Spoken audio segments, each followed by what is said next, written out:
Welcome to my channel गुड़िया की बातें। Please like and subscribe to my channel.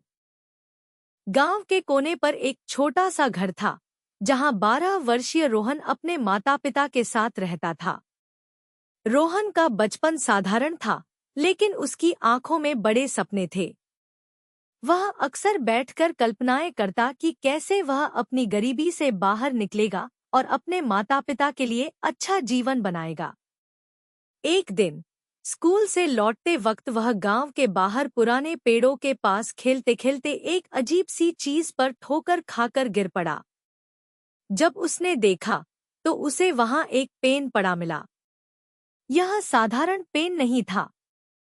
यह सुनहरी चमक के साथ चमक रहा था और उस पर अजीब तरह के नक्शे उकेरे हुए थे। रोहन ने पेन उठाया और हैरानी से देखा। उस पर हल्की रोशनी का आभास हुआ। उसने सोचा कि यह किसी का खोया हुआ पेन होगा, लेकिन उसे पता नहीं था कि यह पेन उसकी जिंदगी को हमेशा के लिए बदलने वाला है। रोहन ने उस पेन को अपनी किताब में आजमाने के लिए निकाला। उसने पेन से एक साधारण वाक्य लिखा, मेरे पास एक चॉकलेट हो। जैसे ही उसने लिखना खत्म किया, सामने चॉकलेट आकर गिर पड़ी। रोहन की आंखें हैरानी से फैल गईं। क्या यह सच हो सकता है? उसने बुदबुदाया। पेन के जादू को आजमाने के लिए उसने और चीजें लिखनी शुरू की। मेरे पास एक पतंग हो। कुछ ही सेकंड में एक सुंदर पतंग उसके हाथों में आ गई। उस दिन से रोहन की जिंदगी में एक अजीब बदलाव आ गया। उसने समझ लिया कि यह कोई साधारण पेन नहीं, बल्कि जादुई पेन है। शुरुआत में रोहन ने छोटे छोटे सपनों को पूरा करने के लिए पेन का इस्तेमाल किया। वह अपने दोस्तों के लिए मिठाई लाता, अपने लिए खिलौने बनाता। धीरे धीरे उसकी इच्छाएं बढ़ने लगी।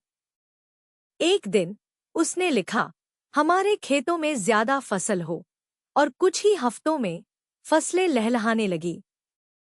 गांव वाले हैरान थे कि ऐसा चमत्कार कैसे हो सकता है। रोहन अब खुद को ताकतवर महसूस करने लगा था। उसे लगता था कि उसके पास जो पेन है, उससे वह कुछ भी कर सकता है। जैसे जैसे रोहन का आत्मविश्वास बढ़ा, वैसे वैसे उसके सपने भी बड़े होने लगे। उसने सोचा कि क्यों न वह अपने परिवार को अमीर बना दे।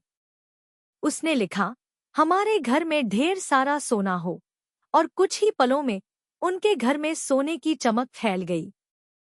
अब रोहन का परिवार गांव में सबसे अमीर हो गया। लेकिन इस अचानक आई दौलत ने उनका ध्यान लोगों से दूर कर दिया। गांव वाले अब उनसे जलने लगे। रोहन का मन अब पहले जैसा सरल नहीं रहा। वह हर छोटी चीज को पेन से पाना चाहता था। लेकिन उसे यह एहसास नहीं था कि पेन के साथ उसके जीवन में लोभ और लालच भी आ रहे थे। एक दिन रोहन ने पेन से एक खतरनाक चीज लिख दी। उसने लिखा, हमारे गांव के सभी लोग मुझे राजा माने। और अचानक पूरा गांव उसके सामने झुक गया। लेकिन इस बदलाव ने गांव वालों की जिंदगी को बर्बाद कर दिया।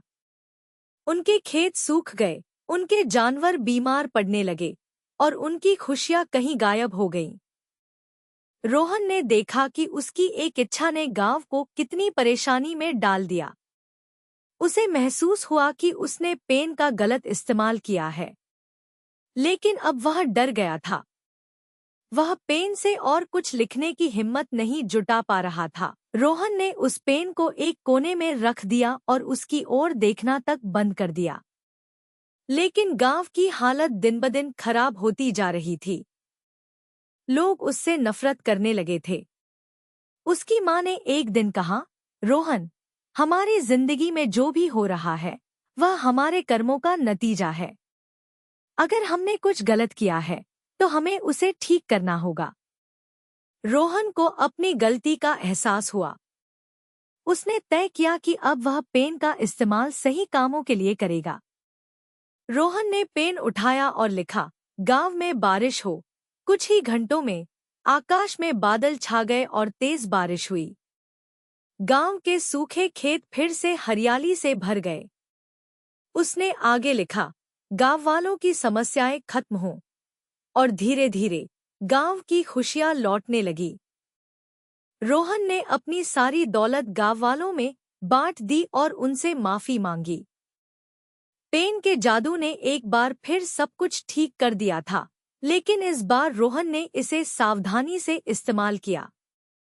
कुछ दिनों बाद रोहन ने सोचा कि अगर यह पेन उसके पास रहेगा तो वह फिर से इसका गलत इस्तेमाल कर सकता है। उसने फैसला किया कि उसे इस पेन को हमेशा के लिए दूर कर देना चाहिए। वह उस पुराने पेड़ के पास गया जहां उसने पेन पाया था। उसने पेन को जमीन में गाड़ दिया और प्रार्थना की, यह पेन किसी को भी सिर्फ अच्छे कामों के लिए मिले। पेन की चमक धीरे धीरे गायब हो गई और रोहन को ऐसा लगा जैसे उसने एक बड़ा बोझ अपने दिल से उतार दिया है।